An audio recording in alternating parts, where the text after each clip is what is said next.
right, so the meeting will officially be called to order. Please stand and bow your heads as Trustee Friedman leads us in the invocation and pledges of allegiance.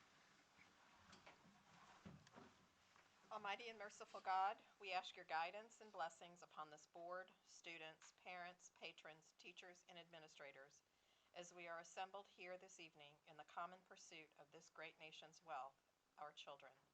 Amen.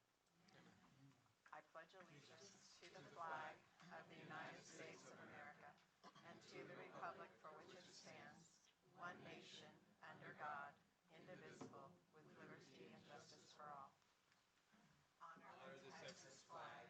I pledge allegiance to thee, Texas, one state, under God, one and indivisible.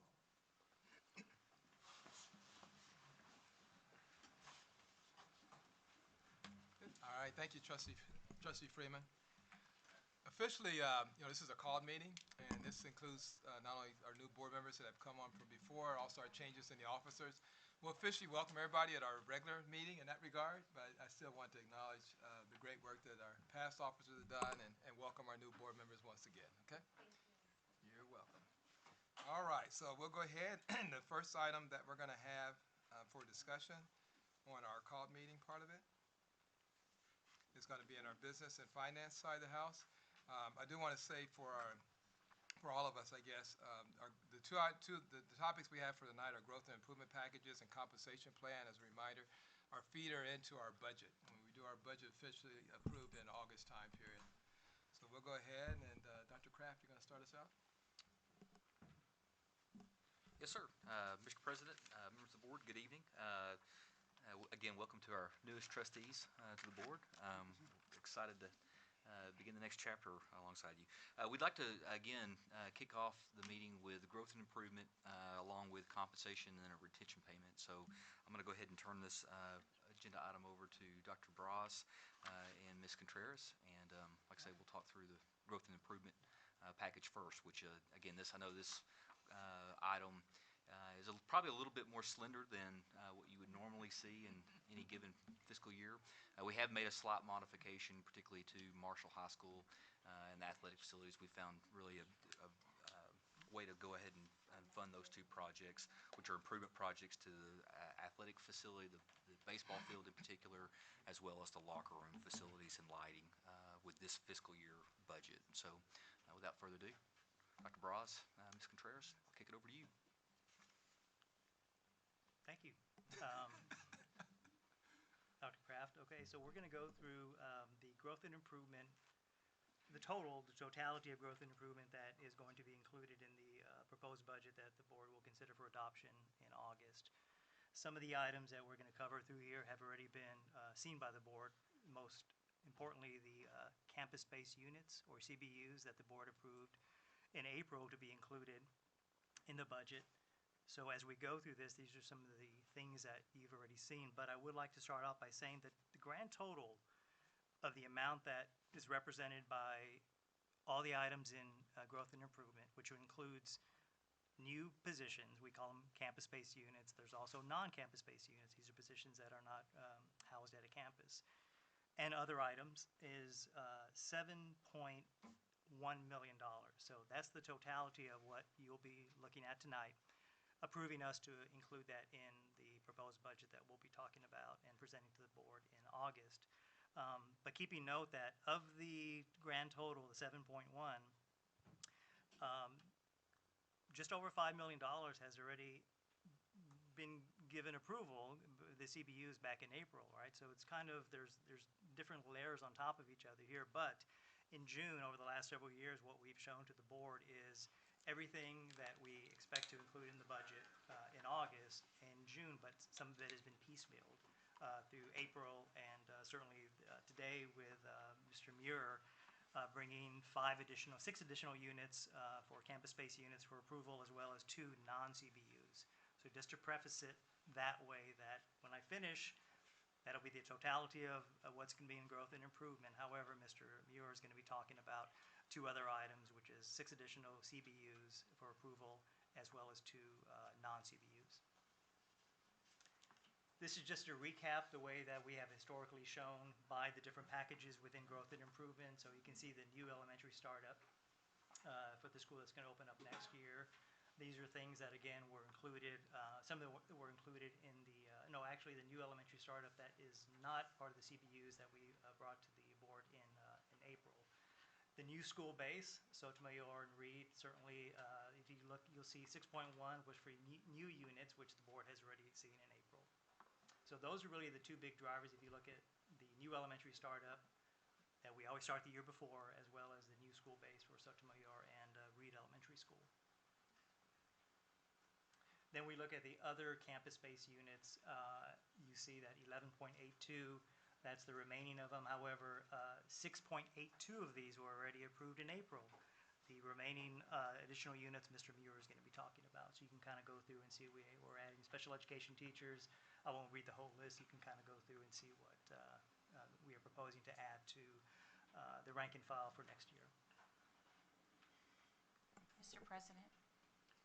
Sorry, but yeah, real quick, just because we have people in the room who are learning acronyms, could you, I know you said CBUs, which are campus-based units, and then FTEs, full-time employees, right?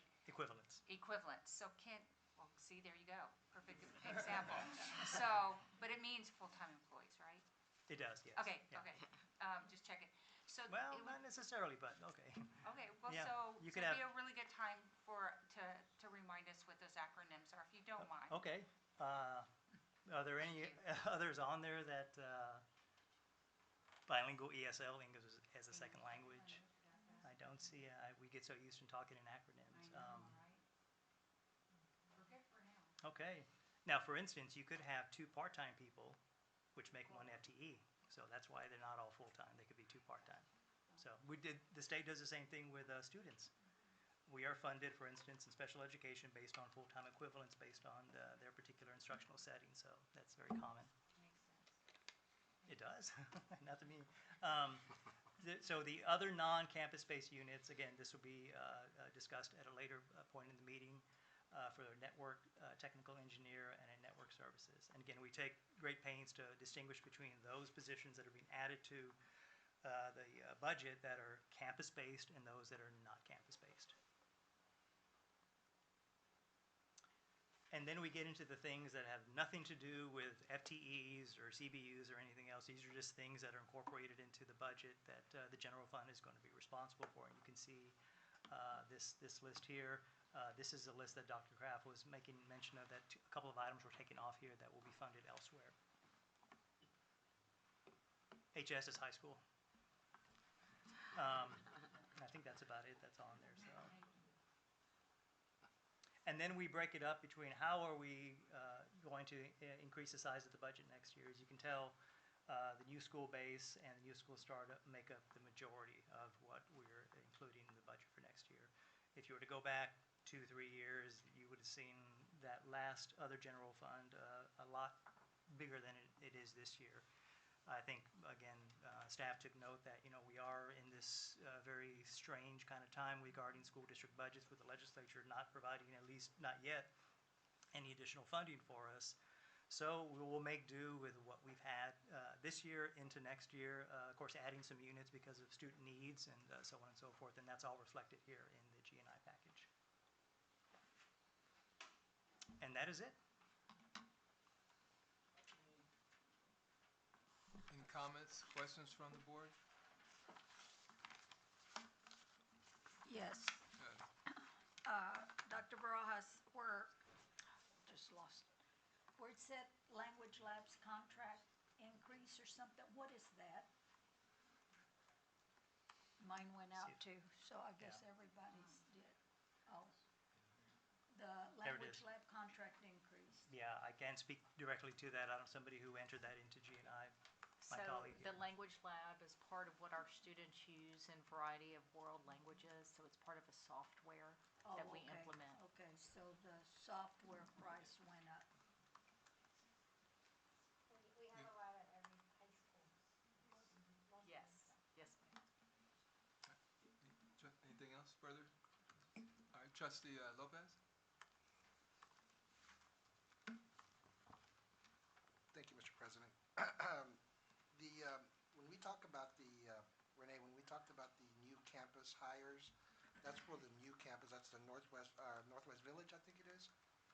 Village of Northwest, or Village of West What are Point? we calling that one? Village of West Point West. Yeah. I get that mixed up, but that's for those Yeah, new me too. hires, those new administrators and things like that, right? Right, that are hired mid-year, I believe, to get ready for the opening of that campus. Yes, sir. Thank you, appreciate it. All right, this one is, the board so chooses, it is scheduled for approval, for action. Do we have a motion that's going to come before the board? Trustee Harrell? I move that we approve the 2023-24 G&I budget. All right, we have a motion, we also have a second. Is there any further discussion? No, it's been moved and approved, moved and seconded that we approve the GNI package as discussed. All those in favor signify by saying aye. Aye. Any opposed, state nay. Okay, motion carries. Thank you all. All right, so we'll go ahead now. We'll move over to our next agenda item on the composition plan, and we do have two citizens that have signed up to speak during this one. If it's okay with the two, can we have the presentation first, and then before the board has any comments or questions, then we'll have you do your your comments. Okay. Good. All right, Dr. Kraft. Yes, sir. Mr. President, members of the board, as promised, we wanted to bring this item back. We recognize, as Dr. Barras has already indicated, the state legislature has not fulfilled any type of school finance reform promise that was made at the beginning of the session, or even prior to the beginning of the session, or the session beginning. So we are prepared, again, knowing and seeing inflationary impacts across the board, to present a 3% general pay increase recommendation. We recognize that this hardly keeps up with inflationary pressures, but we also know that we've got to do everything we can to take care of our employees, which is really the most important aspect and expenditure in our operating budget for fiscal year 24. So with that being said, again, Dr. Barras and Ms. Contreras have worked pretty diligently on this compensation package plan. We hope that we're going to be able to come back. It's looking like early fall with an additional compensation as a result of increased funding through legislation, but that is yet to be determined. In fact, the Speaker of the House just recently has named the Select Committee on Educational Opportunity and Enrichment. There's a report due mid-August that will be inclusive of, I'm sure, a teacher pay plan, but also compensation, but then also several other education priorities. And so it's looking like, as a result of that plan being due in August, that there's more than likely going to be a September special session when education priorities are going to be discussed. So more to come, but like I say, we felt like that we needed to take the initial step in trying to do the very best we can in taking care of our employees from a compensation standpoint, leading into the final days of the hiring process, but also leading up to the start of the school year. So with that being said, Dr. Barras, Ms. Contreras. And like the G&I, this is again the proposed compensation plan where, if the board approves it tonight, staff will begin working on making all the necessary adjustments. So this will start for some employee classes in July and others certainly in September. On the issue of if the legislature were to do something this summer, but maybe in September, we'll do what we did back in 2020, August of 20, which was to adopt the budget in a way that allows the flexibility for the board to offer a raise after contracts have been let and signed. Because if you remember, in January of 21, we offered that mid-year increase. It was 1% for everybody. But we adopted the budget in a way that allowed us to do that, because there is that notion that once a contract is started, that you cannot increase the pay unless the duties have changed. So we'll probably have to go through that to make sure that, despite legislative action that would require us to, for instance, give a raise based on 60% of whatever increase we get through the formula's basic allotment or whatever it may be, I think it's probably prudent for us to go ahead and have the board at least adopt a budget with language that gives us that flexibility. And of course, the TASB may provide some information to us, because this hasn't happened in quite a long time, where they had a special session in September where we would be then required to give a raise to certain groups of employees. So that may remedy itself, but we'll certainly be looking at that to make sure that we have all that flexibility. Okay, so the proposed compensation plan changes to the hiring schedule. $2,000 pay increase across all experience levels, and this is for all the different classifications that are attached to the teacher hiring scale: nurses, librarian, counselors, so on and so forth. A 3% midpoint increase for all employees who are on a midpoint scale. Substitute teacher rates will remain the same in 22-23, unless down the road Mr. Muir comes and says all the other districts are exceeding. Then we may have to factor that in if we want to remain competitive with our substitutes. Some slight stipend adjustments and additions, and we want to make the board aware of a TRS change, rate change, which means employees will see the impact from the member contribution rate. So the hiring schedule, a $2,000 pay increase again. So if you were making X amount this year, X plus 2,000 is what you'll be making next year on the next experience level on the hiring scale. Again, you see the different classes: librarians, nurses, and other positions that are tied to the hiring schedule. Increase our starting teacher pay by $1,600 to $59,255. The hiring schedule that you'll see later has been adjusted to reflect the $2,000 increase across all the different experience levels. Maintain the differential between all the different experience levels. And again, maintain the master's degree stipend of $1,500. So other than the $2,000 increase, it pretty much remains the same from 22-23 to 23-24, except for the $2,000. So, Am I able to ask that after? of course, yeah. Oh, okay. So this is for all employees, just to reiterate. The increase, the 3% midpoint increase for all employees, at the midpoint scale is for all employees, or this is just teaching and faculty? No, so the teachers and et al., the other positions are on a hiring scale. All other employees, for the majority, the other half of the employees, if you will, are on a midpoint scale. So they would be getting a raise based on their particular midpoint, 3%. So for all employees, just to reiterate. And any employee on a midpoint scale, yes, would be getting a 3% raise on their midpoint. Okay, thank you. Mr. President, Yeah, go real ahead. quick, so counselors, librarians, nurses, teachers, and administrators? Not Or administrative. admin? So- Administrators are not on the hiring scale. Okay, so they would be part of the. Midpoint. Midpoint, That's okay. correct. All right, I'm trying to think if we're leaving anyone else out of one or the other that might, I'm just thinking out loud, so. Yeah. Okay, thank you. We have lots of classifications of employees. Roughly half are represented in that Fab 4 group: teacher, nurse, librarian, counselor, speech pathologist, who are Okay, so tied to the speech, hiring okay, schedule. Yeah, all right. and then everybody else, by and large, falls onto a midpoint scale. We do have some temporary employees that are not paid on a midpoint scale, but are actually paid on a hourly or a daily rate that is in our compensation manual that shows how much they are paid. So they would not be a substitute, for instance. Gotcha. We talked about them they're not going to get a 3% raise because they're going to get that same rate that we were paying last year, unless we find out that we have to increase the daily rate for other factors outside of our control, because other districts are also doing that. So reading and math specialists? They would campus be specialists? on a midpoint scale. Okay, interesting. Okay, thank you. And Trustee Lopez? Thank you. So, I'm trying to make sure I understand this. Me too. Where would the bus drivers, janitors, cafeteria They're on workers, midpoints. midpoints as well? Yes. Yeah. Okay. Okay. All righty, thank you. Yeah, Appreciate we have 68 or 69 pay grades that half of the district falls into, and there's a minimum, a mid, and a maximum for those pay grades, and everybody in that category will be getting a raise based on their adjusted midpoint. And one more question, because you just mentioned it, but I just thought of it too.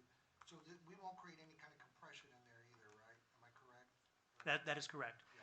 The compression we did create was back in January and February, when the 4 auxiliary groups, if you remember that back in January, when we gave them the 4% increase, that did cause compression, and we had to uncompress it, and we talked about that. But when you give a 3% raise across the board, there is no compression, because everybody moves up. Right. Right. Which is generally the reason why we do a across the board That's correct. pay raise or an increase for employees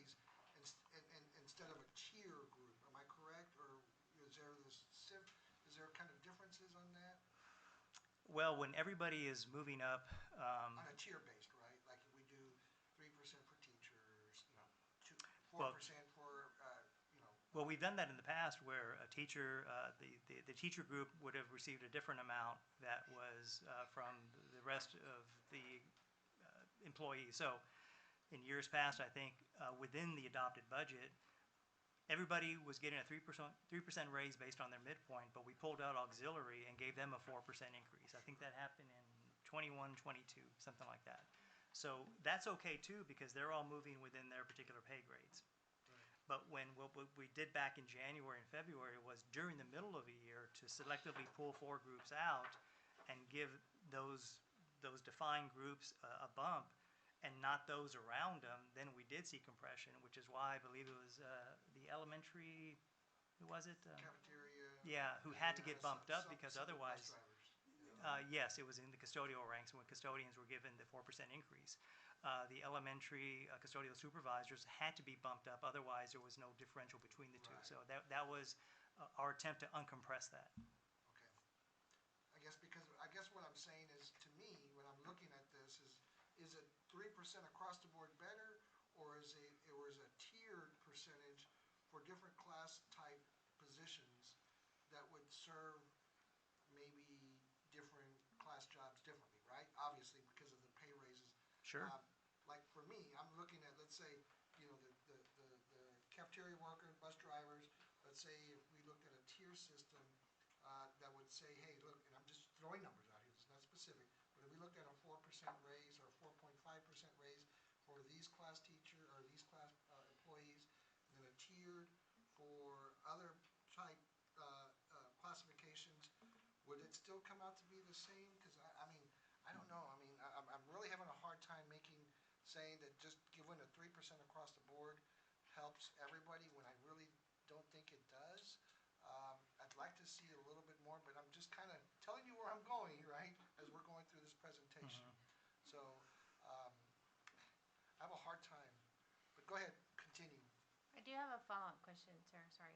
So you mentioned the compression part. Mhm. With this 3%, has that been, I guess equitable, is it inequitable now, or are we still there? Are we Well- equal or? Well, when The when decompression everybody's moving up 3%, there is no compression. But you may not like just how close somebody is to what you make, right? So, but if you move up and they move up, then you still don't like how far apart you are, but that's a whole other issue, right? Yeah. To say, my pay should be higher than this person's pay because of what I do. Or you've been there 20 years? Well, that's another issue, given the Yeah. fact that, wait, I'm in this particular pay grade, but I have 20 years' experience. Why am I not farther away from this person? Yeah. So that's a whole other issue than from saying, if we do give a 3% on the midpoint and everybody moves together, nobody gets closer to each other, nobody gets farther apart. Yeah. You kind of stay the same, you're equidistant. Now, again, whether or not you feel that distance is great enough, nobody ever does. That's a whole other issue for us to deal with. But again, the district has traditionally given a midpoint increase of some various percentage, different from what the teachers are getting because they're not on a midpoint. It's basically calculated, if you take every single teacher and say, what would 3% for them be? And then take an average of the average, that's how we arrived at the $2,000. Yeah, so. If I may, again, just want to reiterate, we recognize that this is the start. This is hopefully the foundation. One of the things that when we start to look at differentiating classifications of employees, we really need to take into consideration market analysis. And so hopefully, like I say, we're going to see this is hopefully the first iteration, and we're going to see additional school funding as a result of legislative action that we're going to be able to come back with market analysis and address exactly your point, Mr. Lopez, in regards to what classifications of employees do we need to look to bump maybe a little bit more to make sure that we're maintaining and competitive within the market. And the market that you described, particularly with our school nutrition workers, our bus drivers, it's a little bit of a different market than just our teachers in our classrooms. I mean, we've got to look at what's going on in the commercial world and who we're really competing with and those classification employees. And I like that, Dr. Kraft. draft, and I think that's a great idea, and I'm glad that we're gonna look at that. The challenge that I see is that specifically now, right, when we're trying to retain our employees, the current ones that we have, and then we're trying to attract them, so we're running into a big challenge, right? And so we don't lose kids or so we don't lose, employees. Um, I got all that, but our employees can't wait 6 months or wait till decide when legislation is gonna decide to say, hey, we're gonna make a decision in September or in August, whatever. I mean, if we have the ability to do it today, tonight, where we're able to say, you know what, let's look at, what is 4%? What does 4.5% look like to be able to keep and maintain our employees? I believe strongly that governance, you gotta have enough information, and for us on the board, we as governance, we have to have enough information as possible to be able to make good decisions. And I think what you got here is great, but I'd like to see what a 4% or a 4.5% looks like to be able to say, you know what, I'm comfortable with that. And let's look at trying to bring up our employees now, right? Yeah. Can't wait 2 months, 3 months down the road. Right now, they're having a hard time because they're gonna be getting ready to go back to school, right? They're gonna have to make hard decisions on whether they get the school supplies, things like that. So those are the things that I'm looking at from this perspective when it comes to this budget. And I ask my colleagues to really consider that and look at that and say, hey, do we want to do a 3% now? Can we afford to go to 4% or 4.5%, right? Those are the things that I'm really looking at, Right. and I struggle with it. I struggle with Yeah. that. Because I also hear, we thank our teachers, we say, we love you to death, but we're not showing them, really. And at the end of the day, for me, it's about, let's show our appreciation to our teachers. Let's show our appreciation. So that's a great point, and one of the things that we're taking into consideration is we're trying to raise all ships. Sure. And one thing that we're also working, and you'll see in the next agenda item, is a retention payment that it will be for particular classifications of employees a bigger payment percentage-wise than maybe teachers and obviously professionals. So it's going to be differentiated with the next agenda item with the retention payment, which we're also really tying in because we're going to be using it as a recruitment incentive to fill positions as well. It's really important that we're trying to get out as quickly as we can because Ben Muir will be the first to tell you we're in the midst of really the heat of the hiring season. We've got about another month before the penalty-free resignation date expires, which I believe is July 14th. So like I say, we're right at a month. And we need to, from an advertising standpoint, be able to get out and explain and articulate this is what our starting teacher pay scale will look like, but then also the retention payment that we're going to be discussing here momentarily. Again, hopefully this is the baseline, and we're going to be able to come back and revisit with market analysis across all pay grades. All right. And I'd like to second Mr. Lopez's request also to, I'm really interested, I learned a lot on the campaign trail, and one of was the inequities of those that have been here 20 years versus new ones, and almost the same pay to me, doesn't seem quite fair.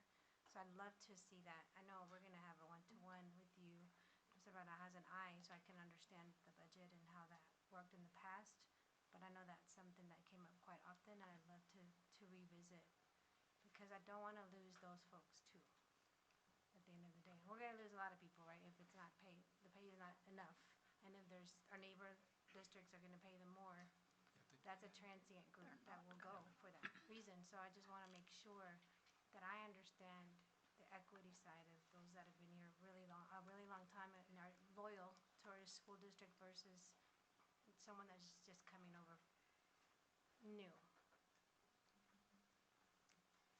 Yeah, I think one of the things that's gonna help, if y'all are okay with it, I think when we get to the market analysis and also the budget impact, that's gonna help everybody understand a little bit further where we are.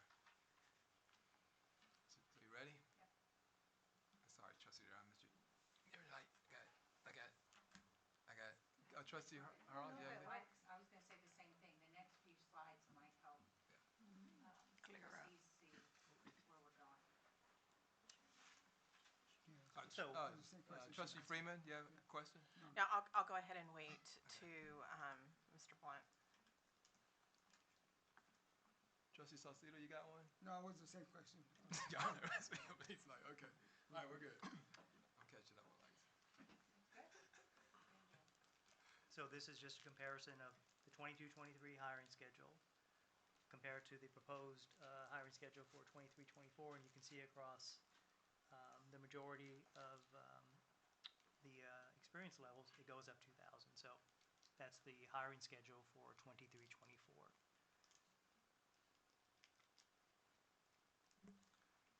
And Renee, real quickly, I know that the question was asked, what about the teachers, I believe, with 25 years to 31 plus? We're also going to be addressing that from a differentiated pay. This is just simply a placement schedule. That's correct. So an individual that might have 29 years of experience, this would be where they place, not necessarily what they're going to be making as a result of the 3% general pay increase. Okay, thank you. If I understand, that means we won't necessarily be flat anymore at 31 to 30 and out years. Okay.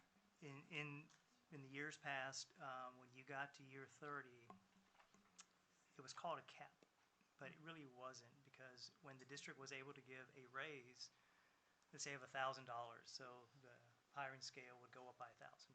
Well, those employees that were hired after the 13-14 school year, so you're hired in 14-15 and you had 32 years experience, you were not given the full value of that raise. You were only given a percentage of it. I don't know what that percentage could have been. It could have been half of it, or it could have been a third, and that's the way it's been since 14-15. So when we were discussing this issue, we thought, is there any economic budget reason to not give those employees with 30-plus years experience who were hired after 13-14 the full value of the raise? And the answer was no. It's not going to cost us very much money, and there's 30, how many, Gabby? There's precisely 30, how many, anyone? I think it was a little bit more than that. 30-something employees who were in this category that would only have received a percentage of the $2,000. So I asked the superintendent if he was fine with going ahead and giving them the full $2,000. He said, yeah, so that's built in. So they no longer will be truncated. Their raise will no longer be truncated. In other words, if you are here for the next 10 years and we were able to give a raise, you'll get the full value of the raise. Again, not sure why it was put in place those years ago, but the number of employees left who are in this category is, I believe it's 35 or 38. They'll get the full value of it as long as they're here, and whenever we're able to give a raise. So, Trustee? Renee, as we look at this schedule, I think you earlier said a $2,000 pay increase, but they're not all $2,000 when you look from 22 to 23 and 23 to 24. you have to look down. Okay, so if you're looking at 22, scratch that. If you're looking at 19 on 22, 23, you have to look at year 20 on 23, 24, and you'll see that it's $2,000 going from 19 to 20. Yeah, in other words, yeah, I had trouble with that one too. So again, just using one. Remember, you increment by 1 year the next year. Yeah, you have to go down one and over. Down and over right? one. Oh, okay. Yeah. It's like a crazy Tetris. 57, Down and over. 590 to 59, 590, Yeah. 0 to 1. Okay. You see, In a year. Okay, I see what you're And saying. what Thank happens you. is when you show it off kilter, it throws Yeah, everybody. So yeah, yeah, no, half of the thank people you. will be confused with whichever way you show it, but it is a $2,000 cross. I kept looking at it and Exactly. thought, it's not coming out the way. I see. I see it, thank you. I won the bet. No, okay. Okay. Sorry, the math teacher. Where's our Elmo? So, this is what the board has seen before. It's basically showing teacher salaries from year 0, 5, 10, 15, updated to include our proposed 23-24 hiring scale, as well as Northeast's hiring scale, as best as we could determine based on information that we received, as well as watching their board meeting from last night. So we are the pink, and if you can tell, there's right about year between maybe 8 or 9, there's that district that goes right above us. I believe that's East Central. And Northeast is the orange-ish, right? So we're ahead of them based on their proposed scale compared to our proposed 23-24 scale. so let me, sorry, jump, let me clarify, okay, real quick. So that shows our 3%, correct? That shows the $2,000 increase I'm for, sorry. yeah. Yeah, and it also shows the newly announced Northeast and somebody As else, best as we 4%, could tell best we from could tell. getting data Okay. from them, yeah. The other part of what you asked about earlier, I hate to go back historically, but I will. The reason why I was sort of flatline, or somebody corrects me, is because that's what the market was. And you can sort of see that now, the 31 and beyond. You're right. So that's why it was historically done, but it's good that we're not doing that anymore. And per se. from what we could tell, Ms. Contreras and I, that Northeast does cap after 25. Right, I did. I don't know what the word cap means necessarily, because I did hear in a comment in a presentation made by Northeast that those teachers with 25 are still going to get the raise. So I don't know what cap means necessarily, but it does level off for them, if you can see that orange that's in there. But by and large, we're at the top. But with the one caveat is that all the other districts, we don't know what they're going to do yet. So once they have announced their 23-24 hiring scales, we'll certainly update this and share with the board and the superintendent, so to see where we are. Trustee Corinne, you got anything further, or was that from before? No, that was. Okay. Trustee Freeman? Yes, thank you, Mr. Blunt. As we were reviewing that other slide, I think sometimes as I've listened to at least the compensation, when we announced compensation last year, people get I hate to say hung up, there's a better word for that, but we talk a lot about percentages. So one district has 2%, there was another district last year that had 6%. And so, yeah, that's great, and I'm glad that they could do the 6%, but even with their 6%, we were still higher than they were. So I think what we have to do, rather than looking at the percentage, it's about looking at the overall, how many dollars are you going to get? And so, and I think sometimes I know I've even heard it on the news that somebody will come out and they'll look at the percentages, and these are what the school districts. It doesn't give you a clear picture unless you actually look at the dollar amount. And I got to tell you, I don't think we could ever pay teachers, auxiliary employees, whoever works for school districts and serves kids. I don't think we can ever pay them enough. But I do appreciate the conversations that we've had at this board, at the dais, in finance committee, regarding how much that we think that we can afford given the dollar amounts that we're hearing from Austin. We all know that nothing's happened, essentially. We don't have any new dollars, not anything significant. Oh. What happened? Okay. President's pushing buttons.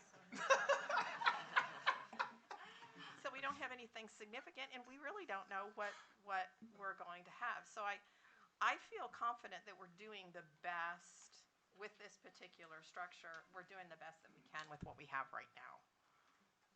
Trustee Saldana? And adding to what Karen just said, what I'm impressed with, and I hope I'm right and not reading into this, but we're not cutting programs. And some of the other school districts gave a healthy increase, but they're cutting programs. And we're not. Our kids are still going to have the benefit of lots of extracurricular and lots of programs that they enjoy. And so I hope I'm reading this correctly, but I don't think we're going to cut programs. We're going to keep doing what we're doing and give teachers as much as we can. Ms. Saldana, you're exactly right on point. We are not cutting programs. In fact, you're going to see we're actually looking to add a program, which is a middle school cross-country program, through the formation of a stipend. We feel like this would be a great program, not at a significant cost, that we'd be able to really help our feeder programs into our high school cross-country programs. So just the opposite. We're actually looking to add a program for students to participate and engage. Trustee Salcido? Yeah, I got a question with that. 2,000 is just for teachers for the hiring schedule, right? That's correct. So the midpoint how much they get. It's coming up next. It's coming next. Yeah, it's the next, But right the after. total next is, slide. well, I see it right here, it says 61 cents hourly wage, basically. What does that come out to a year? Do we know what that comes out to? Oh, you're talking about this? Yeah. Well, this is an example that we've done over the last several years to explain what it means when we give a X percentage increase on the midpoint. So, if I may, I'll go through it. So, employees on the midpoint scale right now are scheduled to receive a 3% increase on that particular midpoint. Of course, employees, there are some that are making below the mid, there are some that are making above the mid. Before we do that, it's been customary to adjust the midpoint by 1.5% or half of whatever raise you're going to give. If we were given a 2% raise, the midpoint would be increased by 1%. It's called a structural adjustment. We've adopted the TASB model, which suggests that in order for you to continue to have your pay scales moving, that if you are going to give a raise, adjust the midpoint, and you actually adjust both the maximum and the mid by half of what raise you're going to give. So in this example, we have an employee earning $18.39 an hour. And this particular pay grade for 22-23, the midpoint is $19.94. But they're not going to get 3% on 1994. We are first going to adjust that midpoint by 1.5%, which is 30 cents, so the new midpoint is $20.24. Then the 3% is applied to that, which equates to a 61-cent increase, which effectively means that this person would, if they sat there at the kitchen table and said, wait a minute, I actually got a 3.3% increase. Yes, you did, because we adjusted the midpoint, and you happen to be below the midpoint when you started at 1839 versus 1994. And this happens across all pay grades because it's not a normal distribution for people who are on any kind of pay grade. You're going to have, sometimes you're going to have more people below the pay grade and a few people above the pay grade, or midpoint rather. So this is just an example to show how we apply the midpoint raise to a pay scale. Does that help you? Trustee Salcido, you think? Okay, Trustee Hall had a question or comment? Yeah, thank you. I was just going to add something that Karen and Corinne made me think of. So we're not cutting people either. I know we said programs, but we're not cutting librarians or counselors or any kind of other support, which a couple of neighboring school districts are. And Karen, to your point, it is miscommunicated in the press. Several times I heard an unnamed school district say, we're going to give the largest pay increase ever. And it's sizably, it was the highest that school district had ever gotten. It was still below our pay scale though, even with that increase, but it wasn't reported that way. So, and people. So that's the hard part. And I also think, Karen, I just wanted to piggyback on you. I don't know of a group of people that cares more about our employees than this group, and we do get very emotional about it because we understand, we hear, we're in classrooms, we're in schools, we're getting phone calls, we know, and so it's really looking at the whole package. And I just say that because we have an incredible compensation plan with health insurance options that when I compare it to couple other districts that I get to work with, it helps teachers save money, helps custodians save money because it's a great, rich, robust compensation plan. So I think it's this whole package that we're looking at: pay plus health insurance plus retention plus some other things. And so just to piggyback on y'all. Thanks. And Trustee Lopez? Yeah, I'm gonna go ahead and save my comments. Okay. Okay. Again, we talked about this earlier, continue the substitute pay at the rates for 22-23, unless we hear later in the summer that other districts are moving those, and we'll have to certainly make an adjustment to continue to be competitive to get these employees to want to continue to sub for us. Just a few stipend adjustments and additions. We are increasing the newcomer teacher stipend from $1,500 to $2,000. The newcomers used to receive the ESL stipend of $1,500, but we've created a new stipend called newcomer, and it's going to be $2,000 for the estimated cost just under $30,000. Dr. Kraft mentioned the middle school cross-country coaches stipend. This is brand new for this year of $2,000. Estimated cost is $84,000 for this next year. And elementary music and art stipend of $1,500 for those staff who are assigned to multiple campuses. And based on the information we've received, this is $22,500 for the budget. So these are increased and new stipends for next year. All right. And Trustee Saldana? Dr. Kraft, will you explain to our new trustees and to our community what the newcomer teacher means? Absolutely. So, to the best of my understanding, keep in mind that I'm now, I guess, 8 weeks on the job. Our newcomer program, I believe we have, it was at 3 campuses, Janice? How many newcomer campuses do we have? We have right now about 7. 7, okay. So these are individuals similar to a bilingual program that are students that are in many cases brand new to not only the state, not only the north side, but the nation. And so many are coming to us as a form of maybe an adoption process, a refugee type situation. So in many cases, very English limited speaking students. In fact, most cases, and cultural diversity. So this is it's a great program to see, which I've had the opportunity to see it in action. But there are definitely some challenges associated with just acclimating the student population, not only to a formal school setting, but just an entirely different culture, as you can imagine. So I was a newcomer teacher, and that's absolutely right, Dr. Kraft. With that comes the familial support. So not only are you educating the child, but many times the families will call you all the time for all kinds of help. And I felt like I was a social worker in addition to being a teacher. So this is good that they're getting these a little bit increase in pay, because a lot of times we end up buying them things out of our own pocket that they don't have. And Trustee Harrell? Thank you, Mr. Blunt. Real quick, on the middle school cross-country coaches stipend, is that an all-year stipend? Is cross-country all year? Seasonal.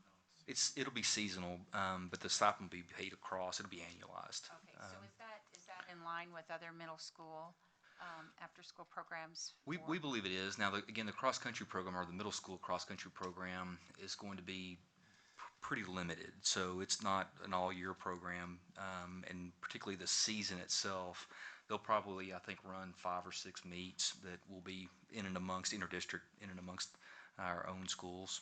So it's not going to be as probably intense as a high school cross-country season, but particularly like a football or basketball season as far as just duration and length. Okay. I don't know, it just seems a little high when I think of what the stipend that the football coaches get. Anyway, I just want to find out more about what that looks like at middle school. It just seems a little high. And then going back to the elementary music and art, that's one of the programs being cut in several districts, and that the fact that we get music and art, and we're recognizing that we have to share those people because the teachers were stretched and challenged, and so that's great. I think that makes sense. Almost would like them to get the 2,000, but I want to find more information about the middle school cross country. And thank God for newcomer teacher stipend, because I don't know, Janice, how many newcomers that it's just growing and growing. And so that might just be an area we watch by even adding more newcomer teachers. It just seems like the percentage I heard compared to 3 years ago has like tripled or whatever. So we could just kind of watch out for them. Trustee Duran? So I want to piggyback. Can you hear me now? You're good. Oh, okay. No, yeah, yeah, you're good. Hey, yeah, go, hit that button, boy. The Don't hit it? No, hit the No, button. you're No, good. no, you can't. I'm messing with Bobby now. Thank you for your patience, guys. So, I do want to talk a little bit about, right now, coaches, cross-country, they don't get incentivized. It's something we do as coaches. So this is nice because there are additional evenings after school, and then the track meets, but then mornings, early mornings for middle school is when they show up early. So it sounds like a lot, but they were doing it for free for many years. So something we did, we taught in middle school, we coach all sports. We don't really have a choice. And then there's money that we can incentivize folks to do those extra duties. That always helps. In regard to this newcomer stipend, I love to see the bilingual teacher stipend come up and encourage staff to become bilingual or acquire a second language. That would be great. So the bilingual retention payment you're going to see here momentarily, we're working to address that as well, because we see that that's a need, along with our special education vacancies. Just for clarification, the middle school, a formal middle school cross-country program will be a new program. Now, there may have been running clubs and various activities, but this will be, like I say, formalized across all of our middle schools, actual Boys and program. girls, Yes. Correct? Yes. Boys and girls. Very good. Yeah, and if I could add a little bit, because I asked Dr. Kraft questions about it too, just so that the board know. The other good thing, as you know, when we bring in a new any UIL program, in this case an athletic one, that we try to make sure we look at is to make sure that all our schools had an equitable opportunity to participate within that area. And that definitely is the case in this regard. There the coaches and teachers are going to be there at all the different schools, and that also is there. So at least historically on some of that decision-making on when we looked at UIL, in particular sports, it definitely applies in this one. So it's good to see. Outside of the amount, that's a different discussion on your part. Curious. Okay. Back to you. I mentioned the TRS. So several legislative sessions ago, the member contribution rate, that is for those TRS members that we pay into our own account, is going to increase this September from 8% to 8.25, which means, again, this is a contribution that TRS members pay into their own account. So all other things being equal, in September, without a raise, you would say, why did my net pay go down? It's because the TRS contribution rate is going up. And then in '24, it'll remain the same. But we just wanted to make the board aware of that has nothing to do with the district. This has everything to do with the TRS system.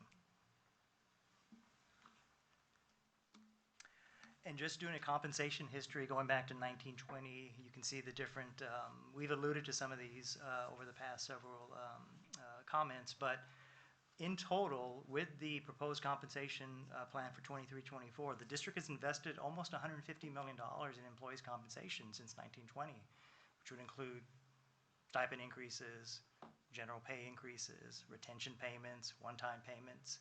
So to some of the board members' comments, yes, we have been trying to do what we can over the last several years. But again, to the tune of $150 million is what we put into compensation.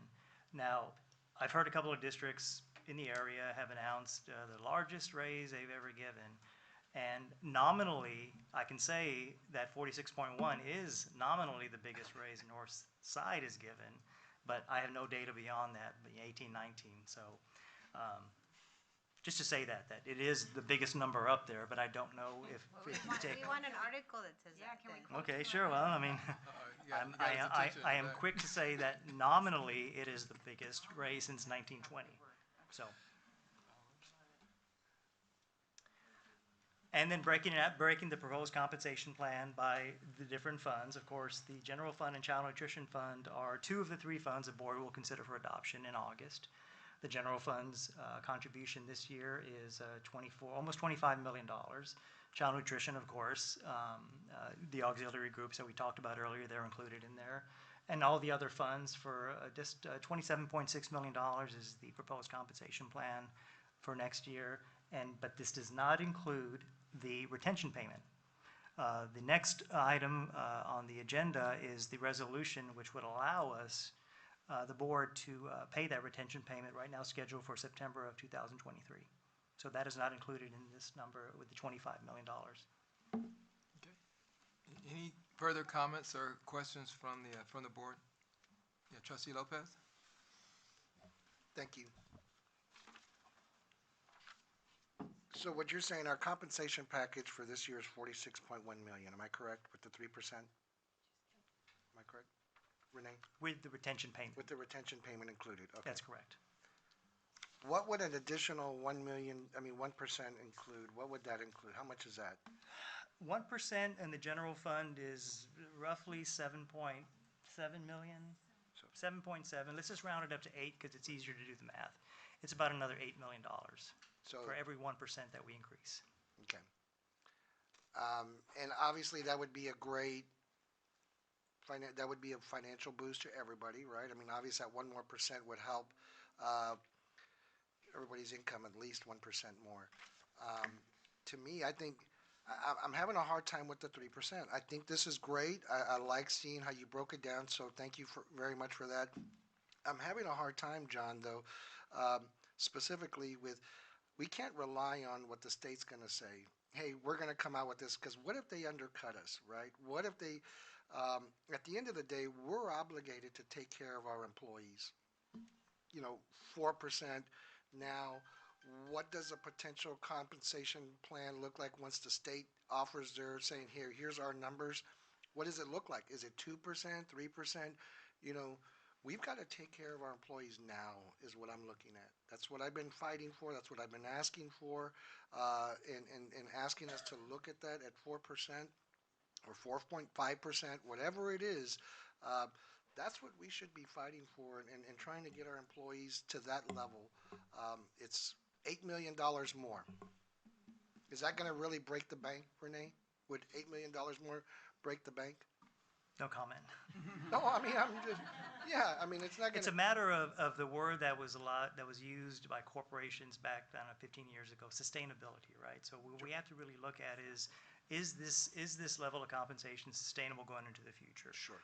We know that what we've seen over the last couple of years with COVID, with ADA going down, and then having an impact on the general fund's budget, we had a $63 million adopted deficit. We bounced back because more kids showed up than we anticipated, not knowing how many kids were going to actually come back to Northside School. So it's about sustainability, and remember, we have never taken back a raise. So going to 4%, $8 million on an almost $1 billion budget, it's a very, very small percentage. Exactly. But I can't think about it in terms of this year. It's about sustainability as we go forward. So every year stands on its own, despite what the legislature, will or won't do for us over the next few years. So that is entirely up to the superintendent on the board, or whatever raise they would like to see us incorporate. I'm just the messenger to show you the red line crossing Don't kill the the messenger, x-axis right? Don't you? that says that we won't be as financially well off down the road if we can't sustain this. And as to some of the comments, we don't want to cut programs.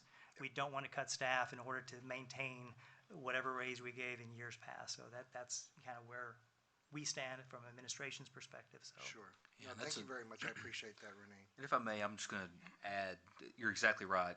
Dr. Barras hit on a couple of really important points. Sustainability is key. We're very fortunate in the sense that we're not having to look at the reduction of programs. We're not having to look at a reduction in force, which would be a board approval process. That's a very painful process. We want to be able to sustain a very healthy budget. We want to be able to try to bring forward as close to a balanced budget for fiscal year 24 as we possibly can, given current law and what we're projecting with revenues. I would really, as your superintendent, like to be able to propose a 15% general pay increase, which would be more in line and keeping pace with what you're seeing in the grocery store. Now, but again, we're all having to work within means, and we want to be fiscally responsible. I'm hoping, and again, the crystal ball is really, really fuzzy right now, but I'm hoping that the state legislature comes around and realizes, okay, we had $33 billion, and we haven't taken care of our education community. Right. And so right now, we're encouraging, and again, without getting into the politics of this, we're encouraging our representatives and senators really take a look at what we need to do to support and sustain public education right now. Right. And I can't tell you what that is going to equate to in September, or hopefully not, but maybe October. But we're hopeful, and we're going to keep fighting for our students and our staff because we recognize that a 3%, that's truly just Right. a baseline at this Right. point. Oh, go ahead. Thank you very much for that. I appreciate that. And I got it, and I understand we want to be sustainable from long term. We have been sustainable for the longest time. We have benefited from high property taxes, from increase in property tax rates, right? We have benefited from that, even though I know it goes to the state and all that stuff. But my point to this is that we can no longer continue to count on and say, well, we've never cut programs. Yes, we're not going to cut programs. I know that. And I don't like it when you say, well, we've never fired employees or let go. Those were back in the 2011. We're in 2019. It's now about making it sustainable, making teachers and families who have families, making it sustainable to be able to work in our district and live in our communities. It's important that we look at least 1% more. 4% is not going to kill us. It's not going to hurt us. But at least trying to say, hey, we can find it somewhere, because we've always done it. If we found it for programs that we thought throughout the year to be able to fund, we can definitely support 1% more, $8 million. I don't think it's going to hurt any programs. We're not going to kill any programs. No other programs are going to suffer because of $8 million. When we're saying 1% more for all our employees across the board, it's not going to hurt anybody, and we're not laying off jobs. So for me, I'm going to ask that, I'm going to ask that I'm going to go ahead and ask for us to vote on, we as a board, that I would like to, I'm trying to think of the term. Okay. Now, what you're trying to do. I'm trying to make it a motion. I'd like to motion. Yeah, let me do two things. Sure. You can make the motion, and we'll see if there's a second supporting it. Sure. But remember, we've also got two citizens to be heard, and I know we that's started right. discussing, so I don't know if you want to make the motion now. It won't impact, and we'll see if there's a second, then we'll let the citizens speak, and then we'll have discussion on it. Yeah. Or- So I'd like to make the motion now, So and then let us so consider it right after. Oh, go ahead, man. You want to make a motion for, So I'd like to motion that we do instead of a 3% across the board, I'd like to ask that we do a 4% across the board compensation. all right, is there going to be a second to it? I I second. second. Okay. Heard. Let's go ahead and, let's hear from the citizens now. So we've got two citizens. And let me, the rules for addressing the board, and this is a regular agenda item, so we value your opinions and we'll listen to what you have to say. We're restrained by law from taking any action. Address your remarks to the board using our podium. Confine your remarks to the agenda item being discussed. You have 3 minutes. At 2 minutes, we'll hold up the yellow card, and then we ask that you wrap up when the red card is shown at the 3 minute. And once again, don't make any personal attacks. If there's any reason we have to go and close, we will accordingly, okay? All right, so. Yes, sir. The first individual for citizens to be heard is Christina Garcia.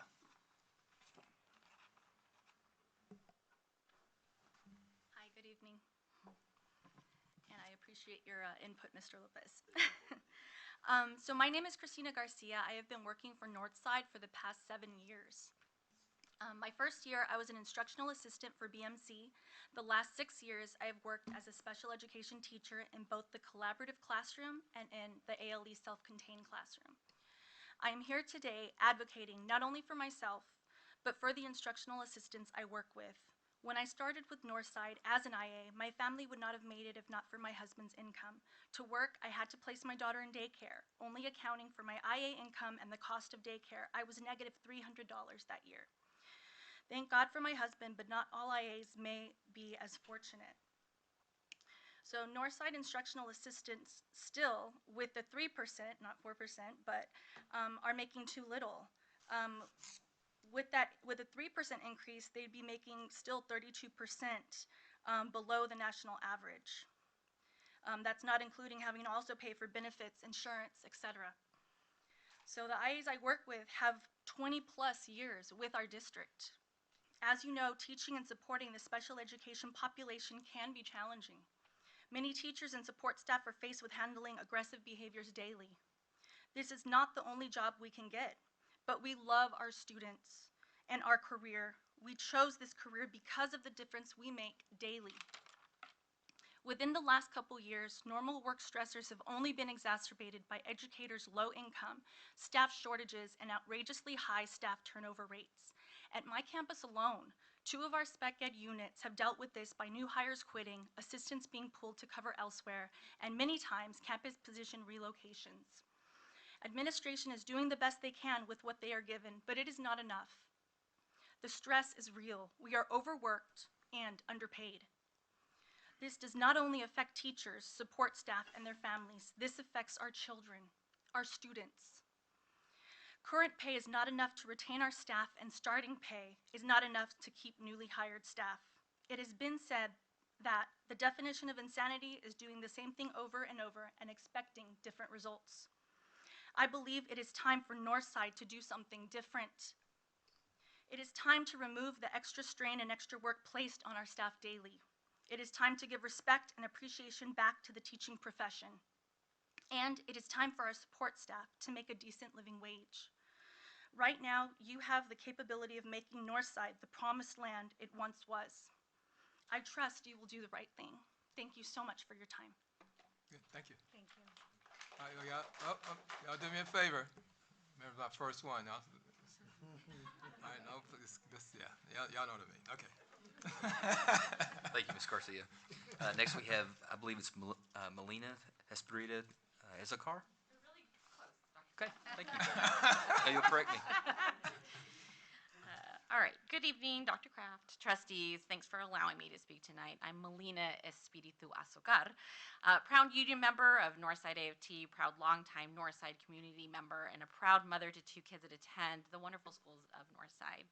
I'm also very proud to stand here in solidarity with my union siblings because they're just amazing folks, and I'm grateful for them every day. I want to encourage you to take this opportunity to ensure that everything is done properly to compensate our amazing staff in Northside.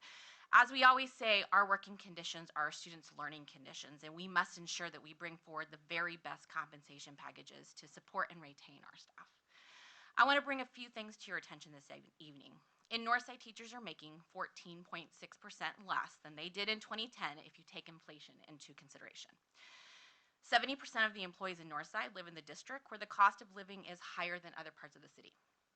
The presented 3% with one-time retention stipend will not get all of our support staff to a living wage. We are asking you to discuss other possibilities, which we're grateful that you are, and to get our support staff to at least a living wage of a minimum of $15 an hour, taking years of service into consideration. Our districts across the city are discussing and voting on very robust compensation packages with 4 to 9% increases and multiple retention stipends. We know that the Texas legislature did not increase funding for our public schools this session, and we will continue to fight in Austin for a proper funding increase for public education in any special session that comes up. But we believe that the district's revenues exceed expenditures in each of the last 4 fiscal years. The district's reserves are excessive. Administration costs are growing faster than instructional costs. Enrollment is stable. Conservative budget practices we've seen those across the district. The cost of living increases remains higher in our district than in other San Antonio area districts, which is why we believe that Northside can and should do better than a 3% increase, especially for our auxiliary staff, many of whom are making poverty wages and struggling to feed their families, yet stay dedicated to Northside, as Christina said. Please consider the other compensation packages that will ensure we are doing our very best for the staff of Northside, and will ensure that my own children have the very best educators and support staff in this city. Northside AFT wants to support our district to ensure that we are attracting and retaining the very best educators in our city, and we hope we can count on each of you for that as well. Thank you. Thank you. Okay. All right. I think that takes care of our citizens that are signed up to speak. All right. So now what we're going to do is have I guess, a first discussion on the motion that's before us right now.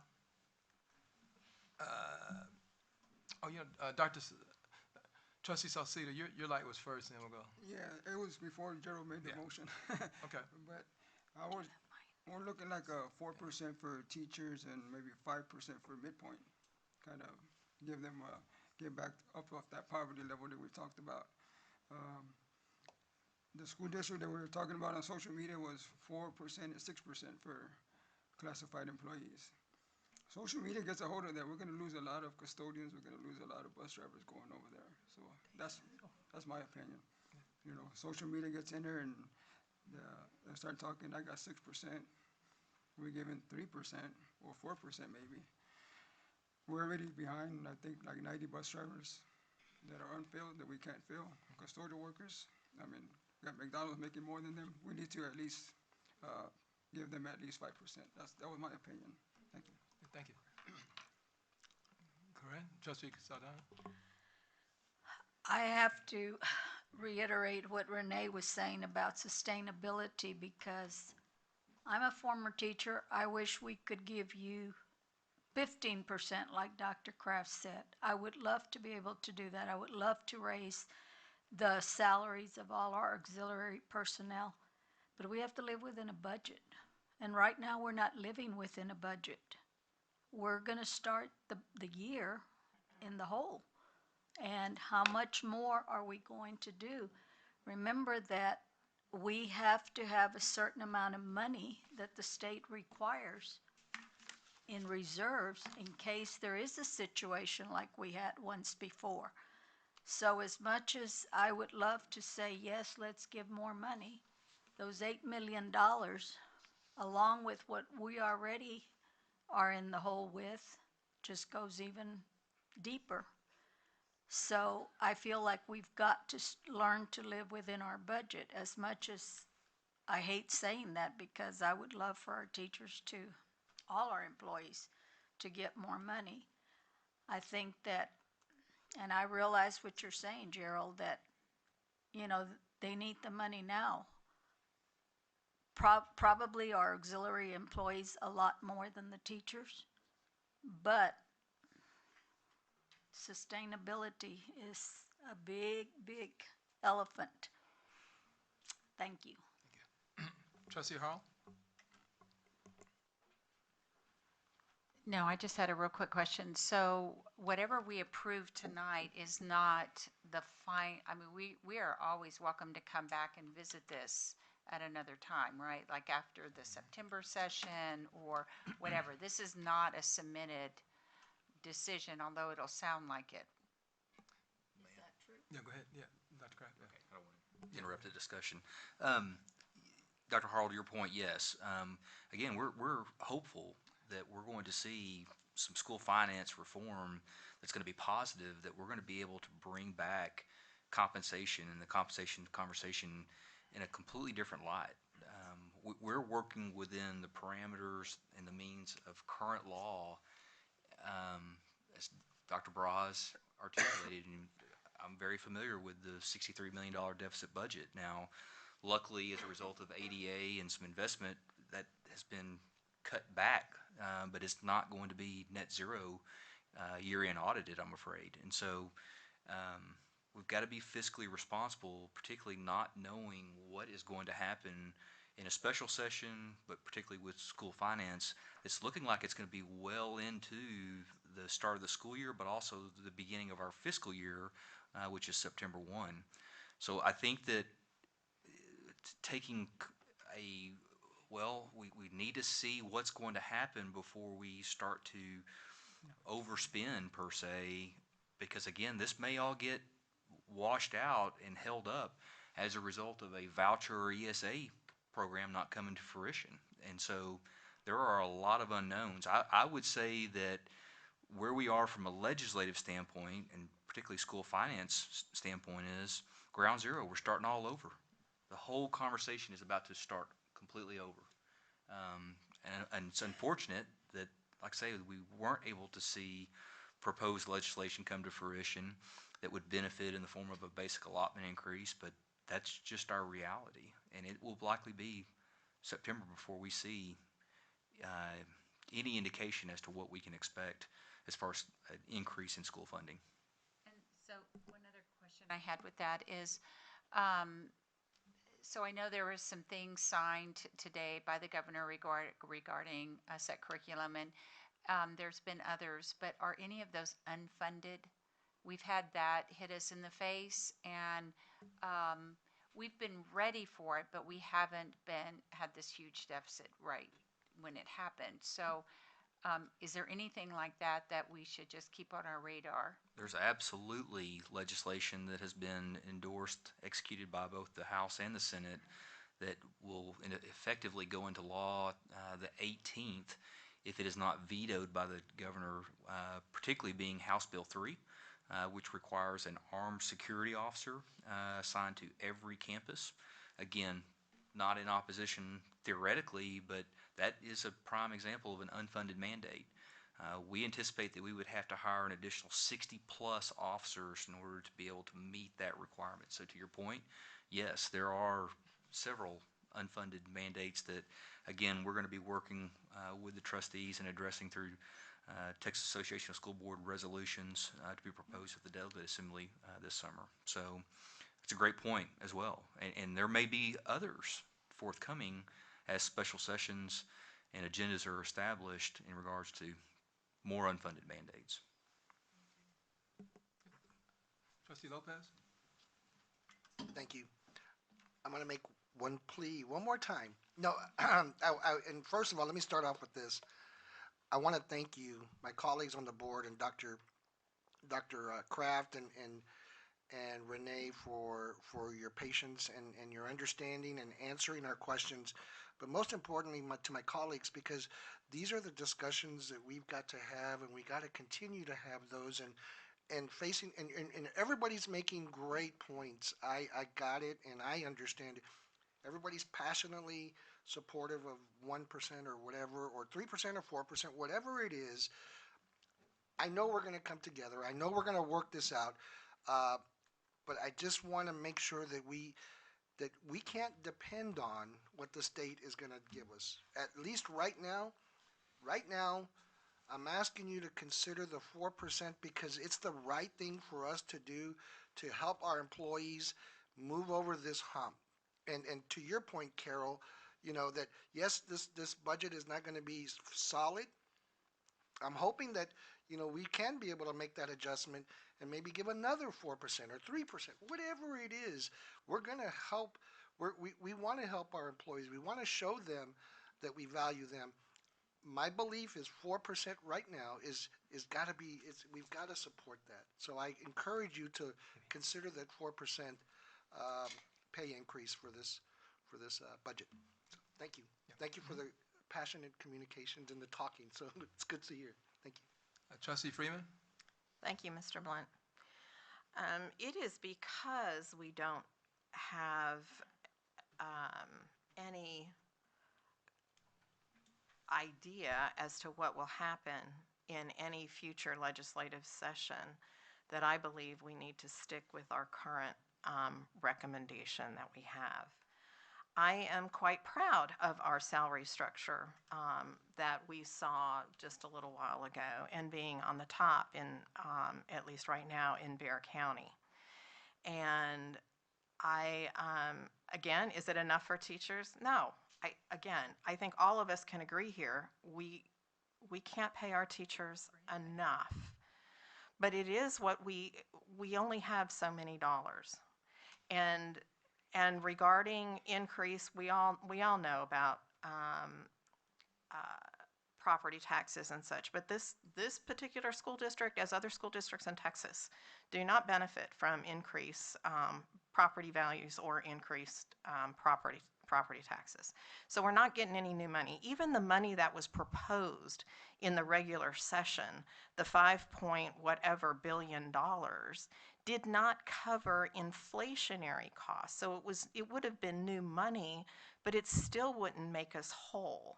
What I understand, I believe it was over $14 billion, and nobody had even come close to $14 billion for us. So I think I'm pleased with the recommendation that we have, and we look at that and then see where we are in September if we do get any new money, if we can possibly do something else with compensation. But that's where I am. Okay. Any further discussion then? All right, so what we have before us is we have a motion and a second to take the current recommendation and make it a 4% increase. So we're just that's all we're considering right now is the 4%. So we'll go ahead and All those in favor signify by saying aye. Aye. All those opposed, state nay. Nay. Okay, 3-4, motion does not pass. Okay. Is there another motion that's going to come before the board?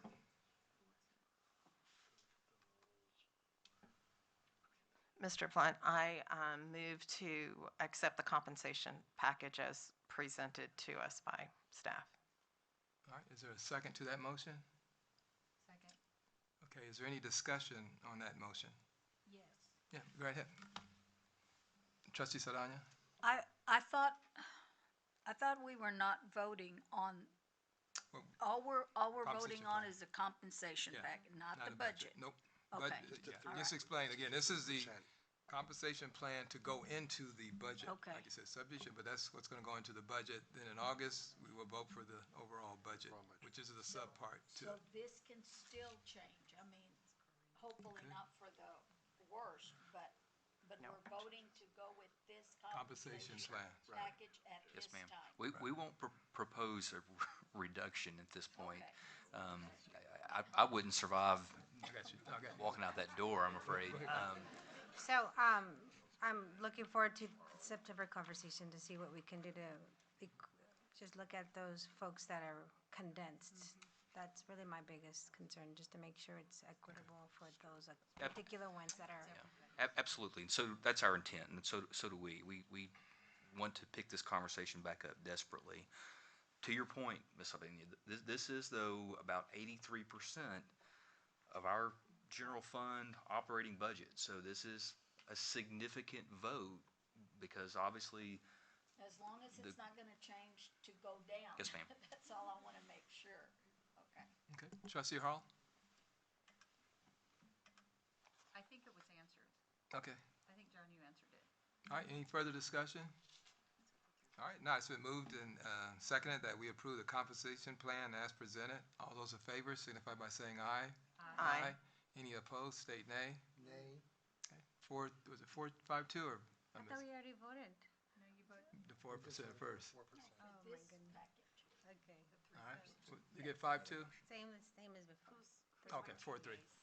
2 nays? Who's my All right, let's do it again. Okay. All those, and you can't change your vote. All right? So you're in trouble for that.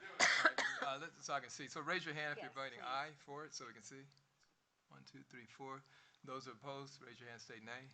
Okay, 4-3. All right, motion carries. All right, good. Okay. So now that completes this item. And thanks everybody for the discussion.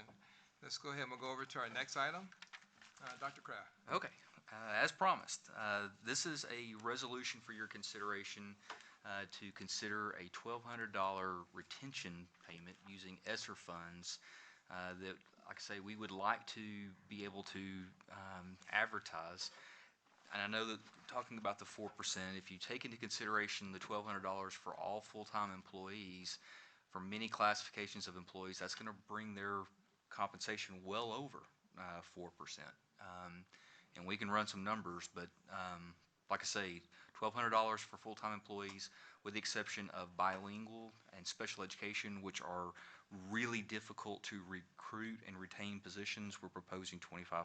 So, Dr. Braz, I don't know if you want to add anything to this particular resolution, but we also believe not only will this help us with retention, but also from a recruitment standpoint, an individual that is hired on and begins with us in September will also be eligible. So we are hoping that this is going to help us fill the 400 vacant teaching positions that we have, 120 special ed vacancies, as we sprint to the finish line in preparation to begin the school year on August 28th.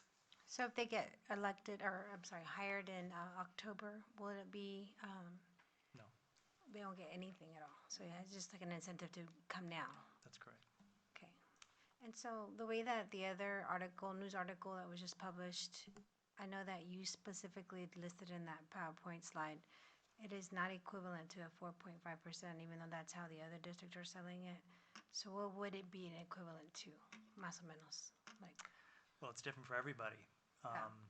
You know, the $2,500 for special education teachers and bilingual teachers, $1,200 for all other full-time employees. Part-time employees we covered this on the 23rd of May, so I'll just go over it again because this is just a resolution, which does not have dollar amounts in it. It's just referencing the superintendent for amounts determined by the superintendent. Part-time employees is 600. Then we get to substitutes and temporary employees. So a substitute who worked at least 75% of the 22-23 school year, 75% of the days, gets 600. Substitutes who worked at least 25% but less than 75% of the 22-23 school year get 120. And then temporary seasonal staff who worked in a part-time capacity in 22-23 school year, 20 hours or more in a pay period, are at 120. So that's what's being proposed with this resolution. And the board, again, unless there's any further discussion, the motion would actually be to approve the resolution. Is there, Trustee Harrell? I move that we approve this resolution as stated. I second. All right, motion second. Any further discussion? I have a Tr- question.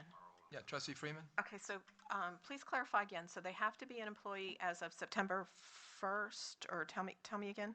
They have to be an employee Active employee as of September 1st, September 1st. And this stipend is payable when? in September of 23. And in the pay period, right? By the end of the month? By the end of the month, yeah. I believe we'll have some that will be paid mid-September, and then the regular pay period at the end of September. It'll be the end of September for all. All end of September, okay.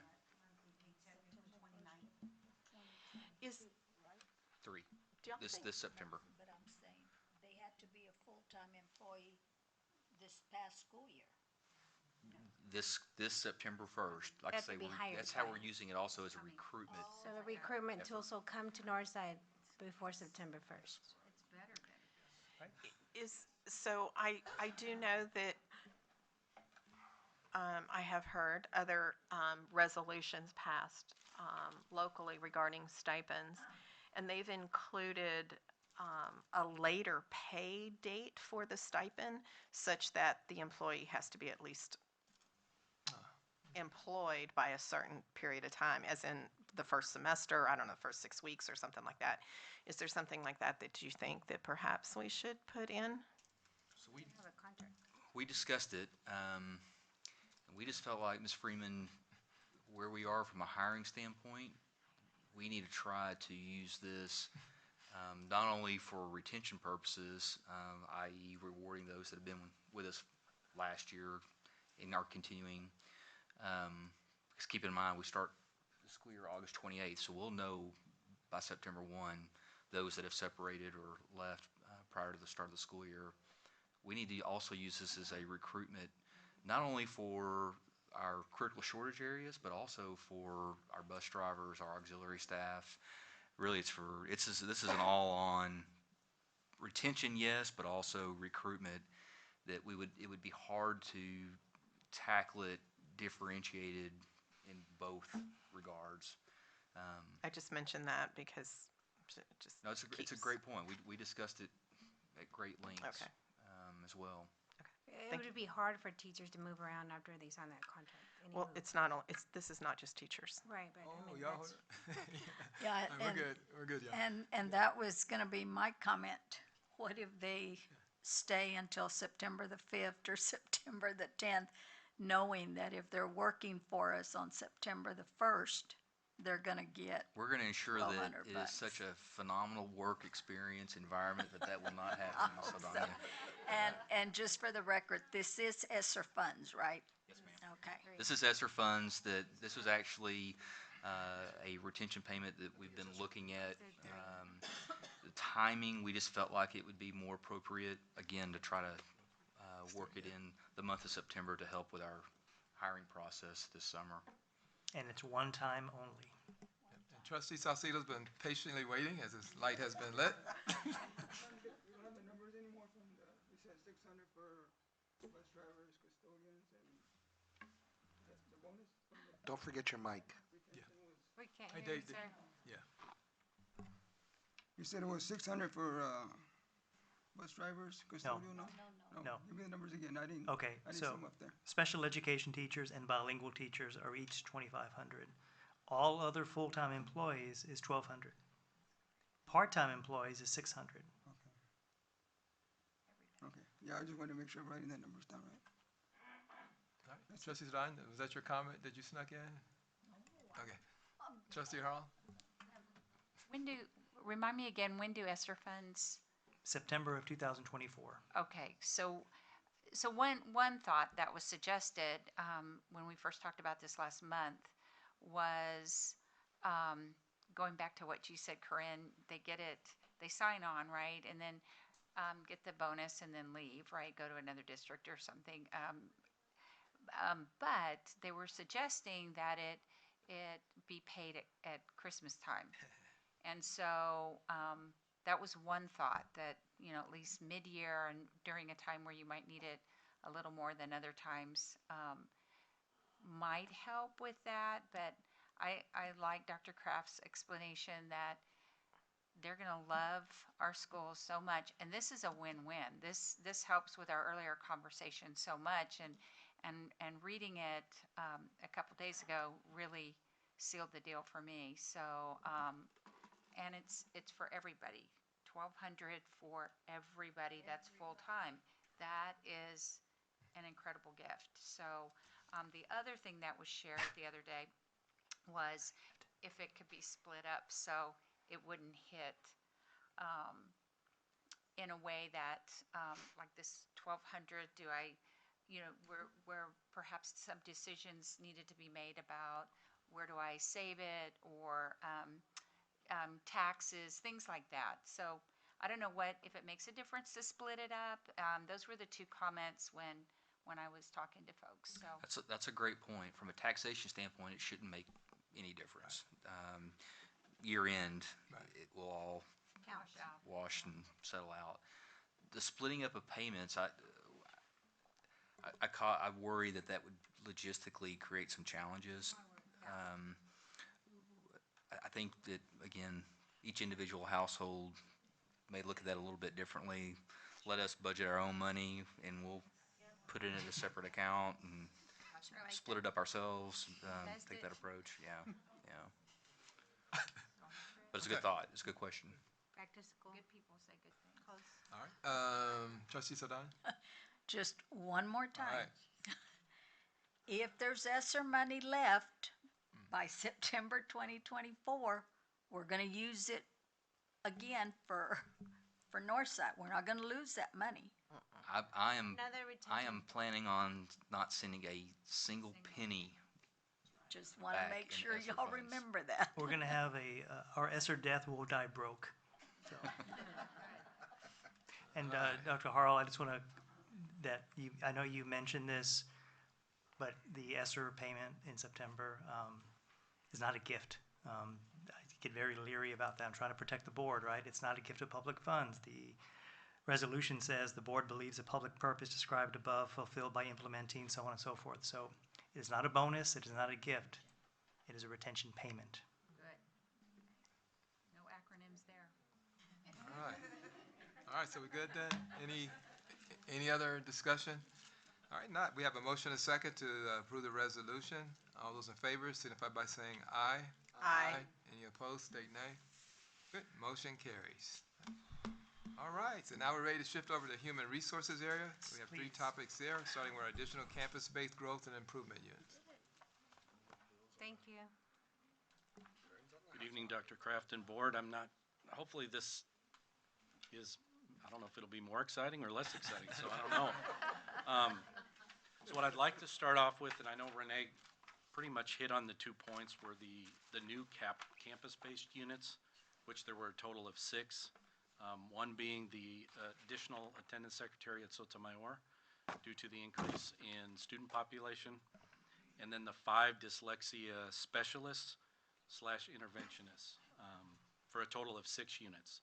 And just so you guys have an idea on those 5 positions, where they'll be, one will be at Cole, one will be at Callison, one will be at Mernon, one at Strauss, and then there will be a split unit between Bernal and Briscoe. So that's where those 5 will be housed. And those will be posted positions that, if approved, will post as soon as tomorrow. Can you repeat that one more time? I'm sorry. On those campuses? Cole, Callison, Mernon, Strauss, and then there'll be a split Bernal and Briscoe.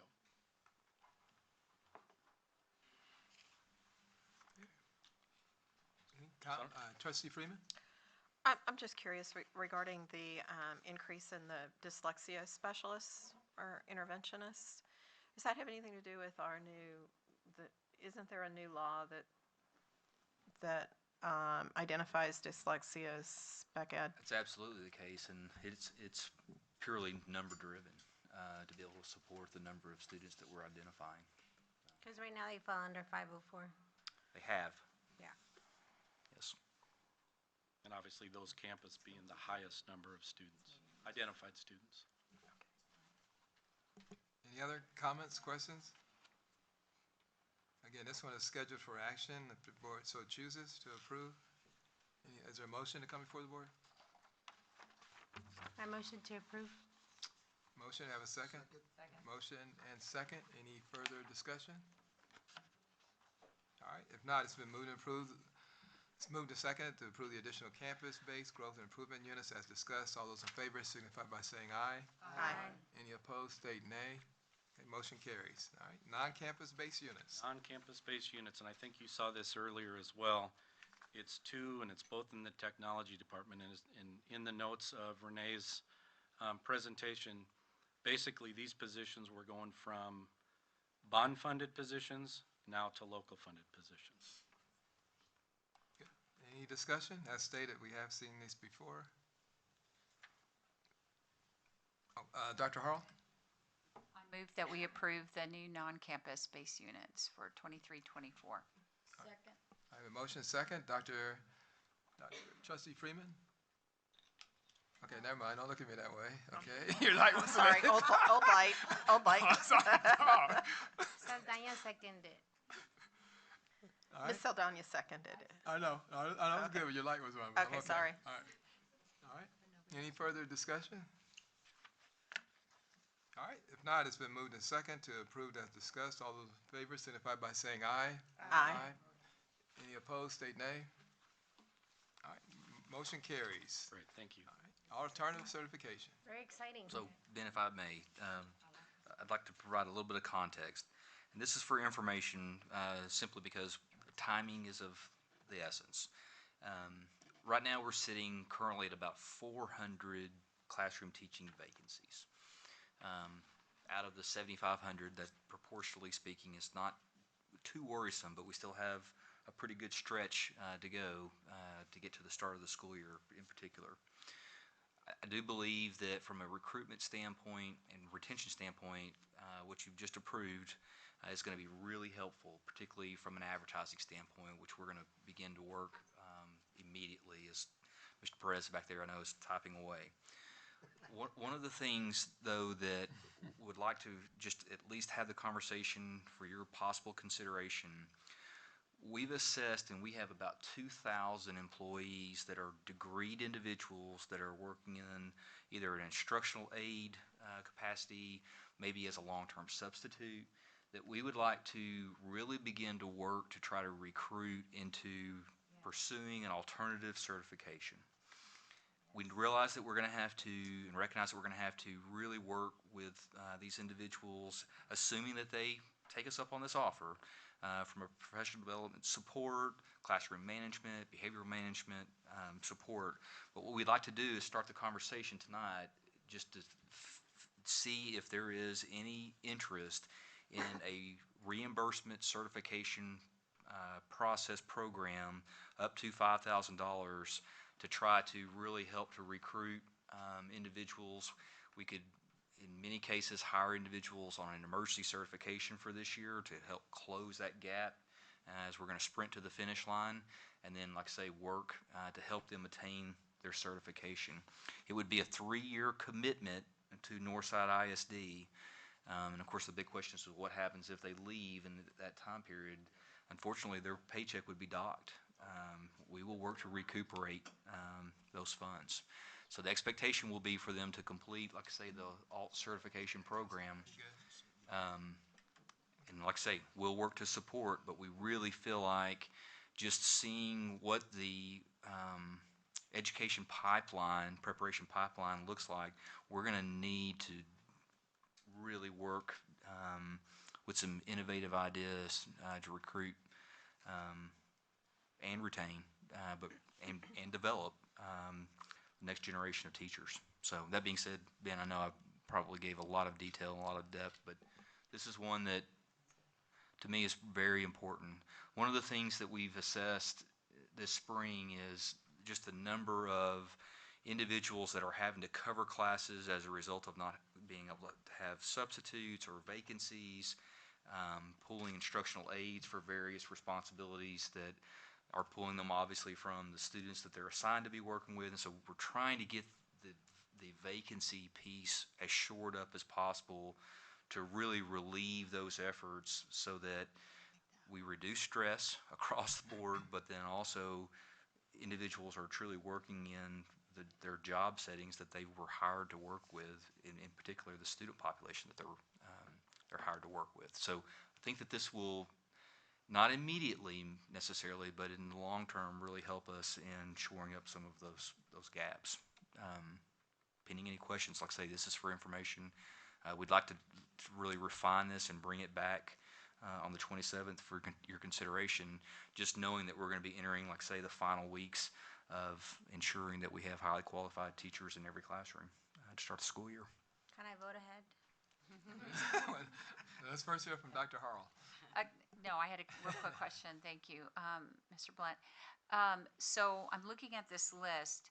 Does this, and I know you were saying instructional assistants, does it also include alternative certs at like UTSA and A&M who, already have a degree but are entertaining or could entertain this same kind of advantage with Northside? Correct. That's it. Correct. If they So have a we could four-year put- degree, we're interested. Okay, so, This is our target. Our target audiences are those with bachelor's degrees. so we would add UTSA, These are, what I added on here, just for you guys to look at, these are the top 5 programs that we'll hire from. And this has been consistent throughout the years. From the universities, we do receive some, but not to the level that we'll hire from these. I gotcha. So it's So if the somebody numbers, comes, right. absolutely. And the only other, and I know this is not ACP, but something that I've been really concerned about. So I have a lot of students that will go teach charter or private because they haven't been successful on the PPR. And I'm wondering if that could be looked at as a possible incentive that we could go ahead and hire without passing that test, because they've shown their grades are great, their clinicals have been good. 90-something% of them are in Northside schools anyway, but yet that PPR is holding them up, and they're having another 200. I remember I knew the exact amount, but it's a lot when you're Or trying why to work not in paper offer, school. I'm sorry, offer like a prep session Well, for the that test. universities do, and it's just like Well, and that's, if it could be at a home campus. right. the Well, I'm prep glad that you she's bring talking- that up, because part of this is going to be these teachers that we hire, because you think these are people that didn't go through a traditional student No. teaching piece.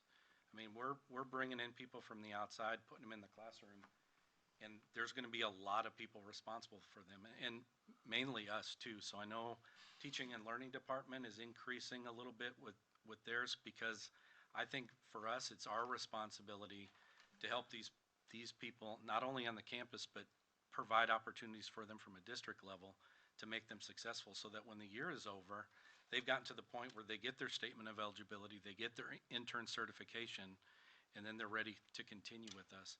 I think, there's a couple things. One, what you did tonight by passing, a general increase, as well as this retention payment and sign-on payment, is huge for us. And I say that because, Dr. Kraft talks, 400 vacancies, right? And I always preface, and I say this to whoever I talk with, we have 7,000 teachers. In the grand scheme of things, we don't want to have any vacancies. But a month ago, we were at 600. And as of noon today, we're at 388. Whoa. So we are trending in the right Whoa. direction.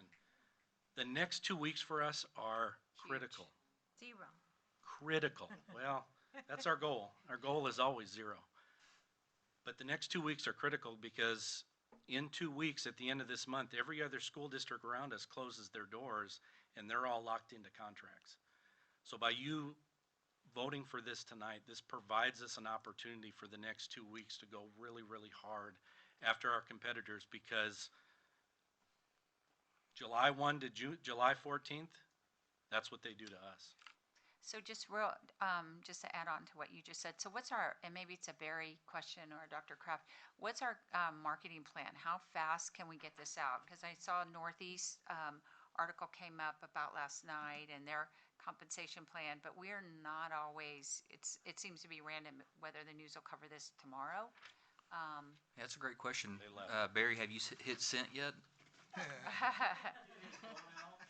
It's right, out. Barry. Okay. And I have no doubt they'll be covering that. Woohoo, yay. So pretty quick. Great, thanks. I'd Trustee, like that needs to be a formal ceremony, that pushing of that send button. I really like this. So I think the other thing, as you let me, kind of look through real this. quick, Oh, we no, got no Trustee problem. Freeman. Clarification question. So it takes approximately, what, a year to get certification? What is the average time? If they are teaching with us, it will probably take the full year. If they were doing something completely different, for ones that start this summer and they're doing nothing else, they can get that statement of eligibility and intern certification test passed by the start of school. So if that's all they're doing, they can do that in about 2 to 3 months. But if they're working for us to get that everything, I mean, what they're doing on a daily basis in the classroom on top of the extra things. But I think the other thing I want to tell this group is, this is not going to become the wild, wild west. We're not just going to have somebody recommended and say, oh, by the way, here are the programs, go get in one, and then we'll check on you in the spring. You know, we're going to make sure, number one, if they want to be a math teacher, they've got the correct amount of hours in their undergrad, so that the program will accept them as a math teacher.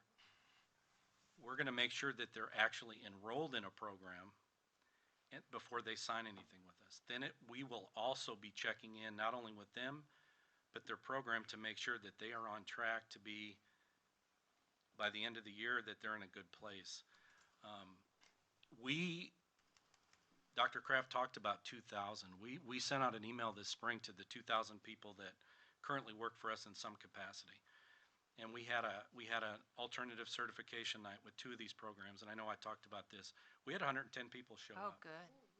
So this I think could be a game changer with some of our vacancies. And you know, when I look at our vacancies, you know, 388, and we're trending in the right direction. Our special ed, which you talked about, 120, we're down to 110. So that's trending in the right direction. Chip away. Math and English and science, where I feel like this is an area where we're going to be able to hopefully get some people with a background that don't have the teaching but can go down this route too.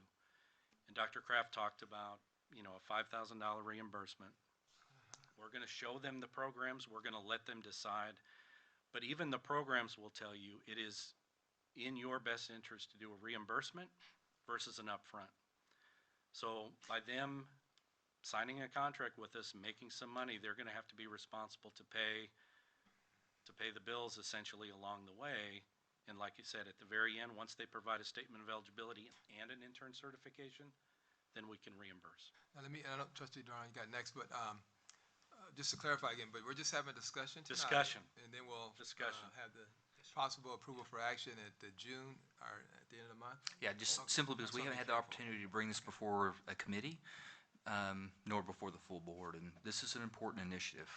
We felt like we wanted to get feedback I'd like first. to add some notes, if we can include some type of, we have a Red Wagon program for new teachers to Correct. make sure that they're in that pipeline, and then also the test prep and the areas of high needs that we have as a district to also like serve dual purposes, ESL, and incentivize like that. And I would add to, if you become ESL certified or bilingual dual language, another bonus next year, or somehow incentivize folks in those high needs areas. And then also tap into our retired military since we are military city, a lot of those men and women that serve, they're looking to enter the workforce. And we're a great pipeline for that. Correct. And it's good that you bring up the other certifications because, you know, we talked about the $2,500 differential pay with the, you know, the special ed teachers and the bilingual teachers. So they're gonna get that one-time payment, but those groups, for example, special ed and bilingual, they also receive a stipend for the year as well. The bilingual stipend's $2,500, and the special ed stipend varies depending on collaborative or a self-contained unit. So that's in addition to their salary. So by them going and getting that certification, it provides opportunities for them, even ESL's an additional $1,500. So it provides those opportunities for those employees. Okay. Any other comments or questions on this discussion item? Okay, good. And Thank these, you. and just one last, these programs that I've reached out to, they all want to be in business with Northside. So they're willing to cut, as you can see in there, some costs, cut enrollment fees, and cut some things for some of our employees. Okay. So thank you for your time. See you in a couple Thank you. weeks. Thank you very much. So that completes this part of the open session. Next, we were going to go into our closed session. I think we just have, you know, the items listed there. I would suggest up to the board that we stay here because that we just stay in here. I know we've got the picture too, but I was going to ask you that next. So we've got that. So we stay here. We just got the Dr. Kraft, we appointments. have one item underneath here. Yeah, sir, say, Oh, we are going to bring that one up? one That, item under 2B? 16. Okay. So that needs a question that we also had to get the picture in. Do we want to do the picture? How you want to do it? Now, you want to pull apart, or you want to wait till afterwards to pull it apart once? How do y'all want to do the picture? In executive. What? Right before executive. Right now, you mean? Because we're going to closed session right now. Well, that's what I meant. I need to Okay. take a bathroom break. Yeah, that's fine. Hmm? Do you want to Yeah. call 16 real quickly first before we go to closed? Oh, 16, I'm sorry. That's right. Yeah, I missed it. Okay. But before we do all that, 16A, consideration and possible action to approve, I missed that, public purpose resolution. Yes, sir. What we'd like to propose is another resolution, and this is in essence to really take care of our maintenance employees as well as our custodial employees and a couple of other classifications, which I know Tiffany can articulate if necessary. This is for the federal holiday to be acknowledged, celebrated this coming Monday, June 19th, which is Juneteenth. This resolution, in essence, will allow all employees to celebrate that holiday, to include our 261-day contract employees. So like I say, with your consideration, the district will be, in essence, closed on Monday as a result. I move we approve the resolution. All right, is there a second? All right, any discussion? All those in favor of approving the resolution as presented, signify by stating aye. Aye. Aye. Any opposed? Good, this is great. Okay, thank you. All right, now back to the other plan. All right, so do y'all want to have it go out, meet there, then come back? All right, so we'll go to the superintendent's office, and then we'll come back for the picture and closing out. Okay, so let me go ahead and read this. So the Board of Trustees, oh, go ahead, Keith. Well, why don't we just take the picture now so Monica can go home?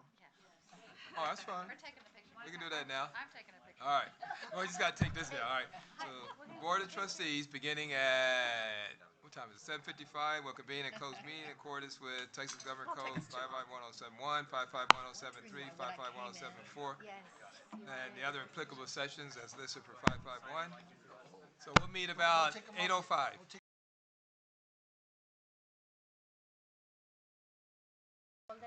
So the Board of Trustees, beginning at, what time is it, 8:13, will convene back an open meeting. Action can take place on the following items. Is there any motion to come before the board? Mr. President? Mr. Blunt? President, you go right ahead. I'd like to motion that we approve the administrative appointments as discussed in executive session.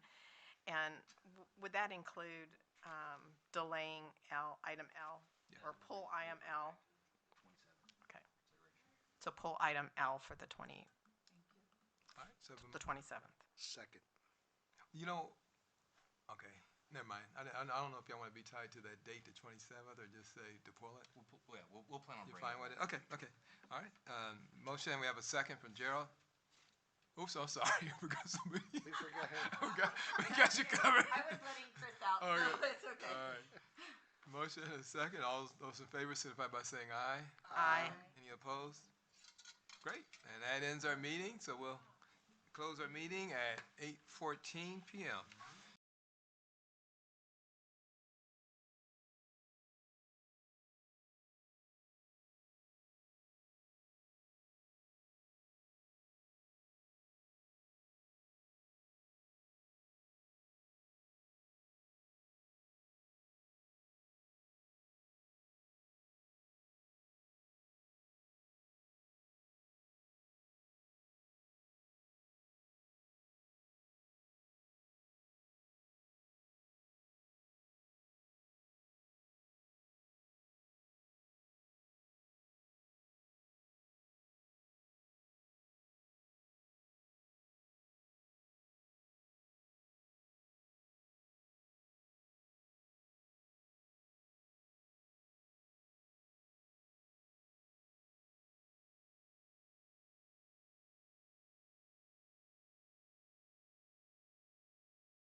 Northside, San Antonio's premier school district of choice.